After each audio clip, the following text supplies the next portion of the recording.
Today we're going to do a proper package unit coil cleaning on this carrier unit. A lot of people don't do them right. So you can see it's a 3-ton carrier package unit downdraft. A lot of people just take this front cover off. As you can see, that coil is really dirty, but that's not the main point. That coil drain pan is clogged. The water's not making it from back there. And I'll show you on the other side, and I'll show you why we have to remove this coil. As you can see, we opened up the whole unit. A lot of people get intimidated by this, but I don't see why. And as you can see, you will never, even if you were to put a hose up here, you could never get that clean because you'll never get what's in the bottom of the coil. And on top of that, 95% of the chance you'll get water damage to the store, messing up a lot of roof tiles and merchandise. Okay. Well, the next step will be the pump down. We're going to start recovering the refrigerant. And what you need to make sure is you get all your wires out of the way, because we're going to cut the pipes right here and here to be able to remove the evaporator coil. And then we'll remove the pan for proper cleaning. See, we finished with the recovery cycle. We cut the lines and made sure we put tape on all ends. Make sure we don't get any debris or any moisture at all in the coil. We're going to start removing the coil.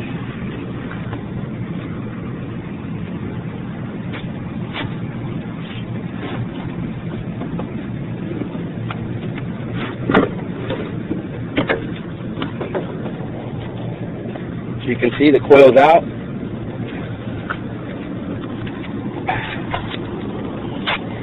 You can see all the slime in the bottom where the pan was. See all the slime? See all the slime? All the slime that's covering this unit. As you can see the pan, look at all the slime that's in there. There was no way that by even trying to attempt to hose this unit down, you would have been able to get that. See, now the water's actually running out. I'll show you. I'm pushing the water out. It's going to come out that pipe. Hopefully, if that pipe being clogged with slime. It's dripping, trickling a little. See it? So we're going to remove this pan to fully clean this pan out.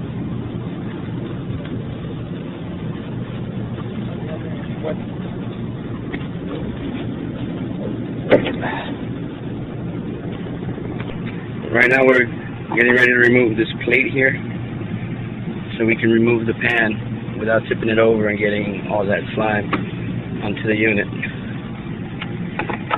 So in a few seconds we'll have this pan out.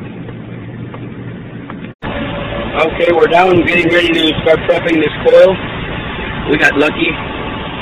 I gave $20 to somebody in this restaurant in the mall, and I'm able to use their hose for water. If not, we would have had to go all the way back to the shop. So it's a plus for this job. Okay. Yep. We're starting the acid spray.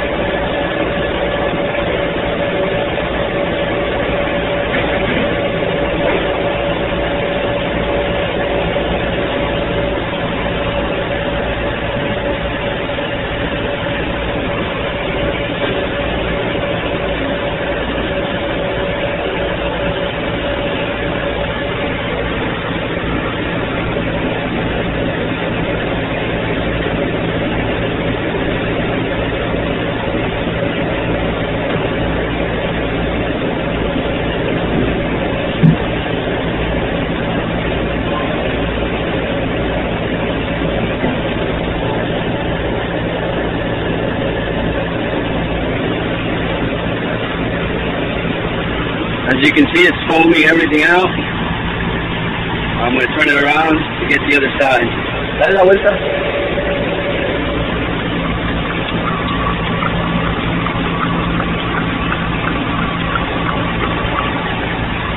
You can see all the slime in the bottom there. All that's going to be gone. All that was a problem. There's no way that you would have been able to get that with this coil installed. All slime. See, when I think that's my finger, you can see it being removed.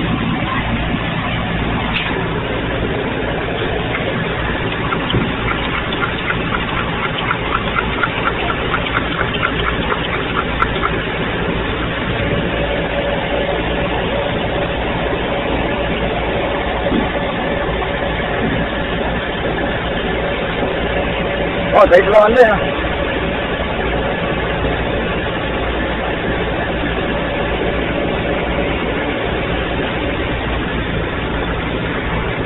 Sorry about my Spanish lingo there. I was just asking him if he brought the pan down. He did. It's next right there.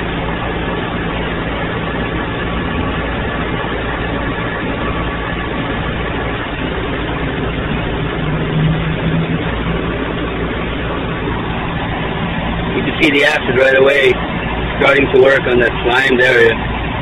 But we'll show you the final product anyway.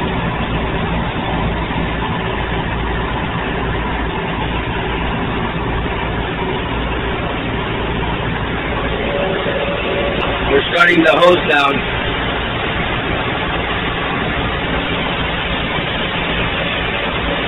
As you can see, there's no possible way that you can do this with the unit installed. See the amount of water you need to get all that debris out of there. This is the first side. He needs my help now, so I'm going to help him out, and then we'll show you both sides once it's done. It looks like somebody tried to clean it at one time by hand in a brush. It's part of that coil right there in the bottom, that area right there. It looks like it's all bent. Somebody tried to manually clean it one time and damaged the coil.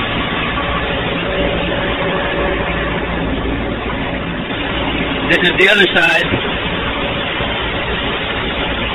As you can see, the amount of water needed for this. See how it removes all the slime. All that slime. There's no way at all. Again, like I say, I emphasize that at all. Because a lot of people, when it comes to painting this, they don't understand. A lot of people just go ahead and clean it for $350, $250, and they don't do anything at all.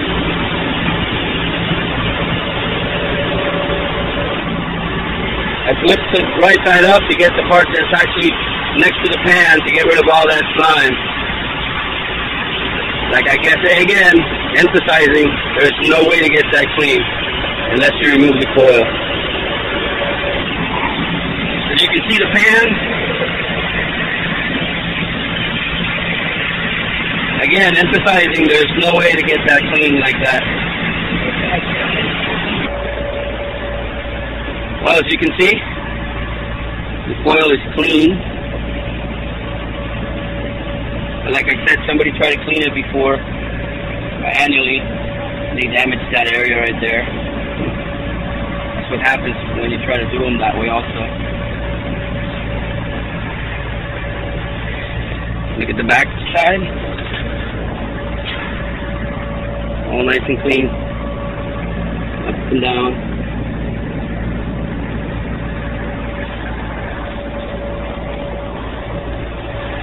You can see we're back to the puddle. Most of the water has run off except all the debris. All that is slime that was in the pan. Heavy slime. There's still some water there because it hasn't run off. But all that was in the pan, not letting the water come through. Okay, so you can see all the water that was there. I cleaned it all up. It's still moist. That'll dry up. Can't do too much there because you'll mess up the insulation. They're also complaining that when it rains, she gets a big puddle downstairs. I'm going to seal the whole perimeter of this curb with mastic because if it rains here, water can infiltrate through the bottom. It actually has a gasket, but if there's any breach in that gasket, there's nothing stopping water from going down there. I'll throw that in for free. I just saw it. When I first came on my first visit, I looked at the roof because she said that when it rained, she got a lot of water. Once I seal this, for sure it's nothing from the unit. As you can see, the coil will be clean, the panel will be clean. But then if there's any water from rain, they'll have to call out a roofer. As you can see, I set the pan in place. And as you can see, it's perfectly clean. It goes tied into this tube here that goes out the drain line. We're going to blow this out, make sure there's no debris in there and in the P-trap.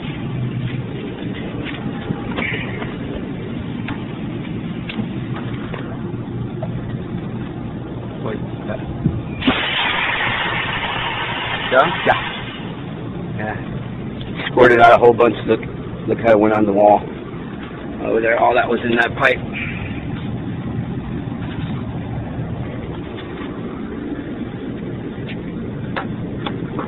Okay, as you can see, the coil's back in place. We soldered the lines. Everything is good. We started the vacuum. That'll put any impurities from the system. And also, once we're done, we'll just close the valves and make sure our gauge doesn't go up to confirm that there's no leaks in our work. While this is happening, I'm going to go buy some mastic so that I can seal all this perimeter of the unit. And also, on the inside here, there's also another factory seal. If it rains and there's a breach on that seal, that could very well lead to water down in the bottom. Very rare for this one to go, but since I'm going to have the mastic, I'll add it to there. But more than likely, the rainwater is coming from this lip underneath that seal. Well, as you can see, we finished with the vacuum. We closed the gauges to see if the lines go up. Make sure we don't have a leak. And then we'll be putting this puppy back together shortly and have it running. You can see I'm sealing the unit on that lip right there, just in case there's a breach there, with gray mastic in a heavy dose.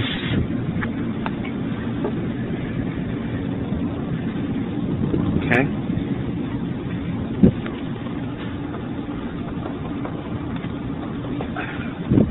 We'll get the other side when I finish with the vacuum again. We had to put another set of gauges because the other gauges, when I tested for leaks, one of my hoses was bad, so I didn't pull it through the vacuum. I got another set of gauges here. We're starting on the vacuum again. When I'm done, then I'll seal this side here in case there's a breach there. And then, like I said, we'll seal this area around. I'll show you that once we have the unit together. This unit, this slip should have gone over the curb. I don't know how they installed this unit like this.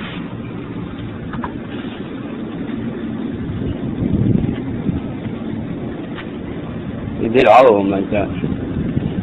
I don't like that seal whatsoever. See, if you can see the ream units, I'm walking over to a ream unit. The ream unit, the unit cover goes over the roof curb, which you'll never have a seal unless there's a lot of air pressure going underneath and the water traveling through. The carrier unit, they sit on top of the curb, and like I said, they have like a foam seal. If that foam seal dries up, then you'll get a breach underneath. That's probably more likely where she's getting water, because I didn't see anything on the roof. Well, see, the vacuum is holding, so we're going to let the Freon back in. Purge the line, make sure I don't get any contaminants in there. Then open the valve.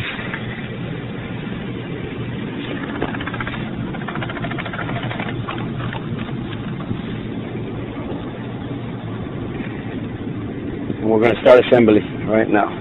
Get this unit running. As you can see, I sealed the other side. I took off the drain line so that I can get right underneath. I'll just put that on back right now.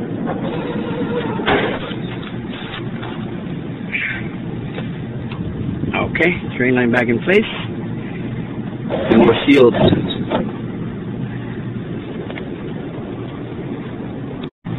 Well, you can see,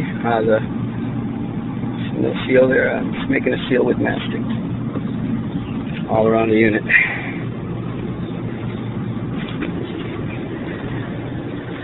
Okay, I went in all around the unit except the front here until we get the gauges off. It's a little short on Freon. They're getting the tank right now, and we're going to get it up to proper charge.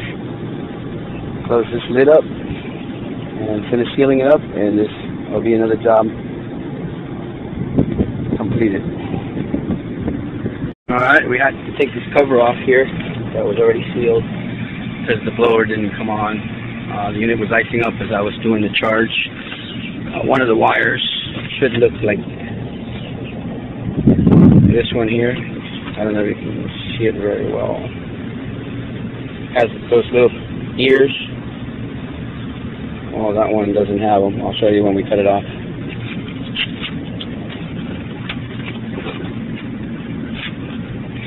I'm about to cut it off now.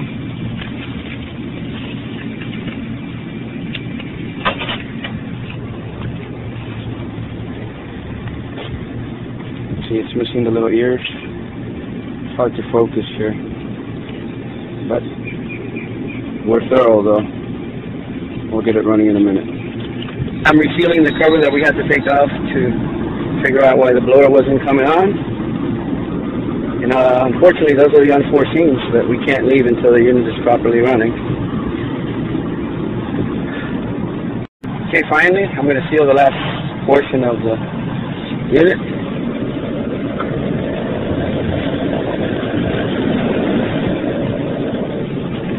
Now that we are out of the way. There's two things that were happening that more than likely water was going through here, which I'll explain to you. Since the coil was so dirty, the air couldn't travel through, so the blower would suck in air from wherever it could. So wherever there was a breach, probably when it was raining, there was water going through. And then there's another installation problem that there's nothing that I can do about it, which I'll show you right now. I propped the pan up about a 1/4 inch to actually make it level. Couldn't pick it up anymore because then it would lift up this cover here, and I'll show you why. You can see it against that wall. I don't know if you see how it has, this is a negative pitch. We actually wanted it to pitch the other way. So that's what caused the problem in the beginning. All that water settled in the back. See, I'm walking to another unit right from the same store. And if you see, I got the phone perfectly flush. And we got a right side which the water drains perfect that way. But there's nothing I can do about that. That was part of the installation. They should have leveled it off on installation. There's nothing that I can do on, as far as that goes. But I did level the pan as much as I could. And also, I reconnected the drain so that all that water wouldn't settle here in front of the unit and mess up the roof. It's actually going back to the drain.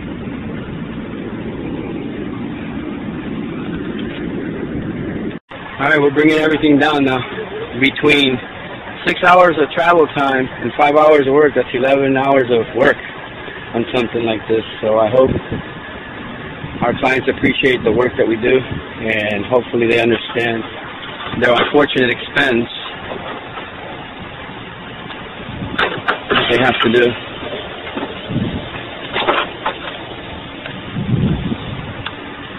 But luckily on this job we shaved off 2 hours because, like I said at the beginning, or in the middle when we started washing the coils, we were able to use water here, so we didn't have to go back to the shop for the acid washing. They had a beautiful drain with a hose right here from a restaurant, so that saved 2 hours. So it's a 9-hour job.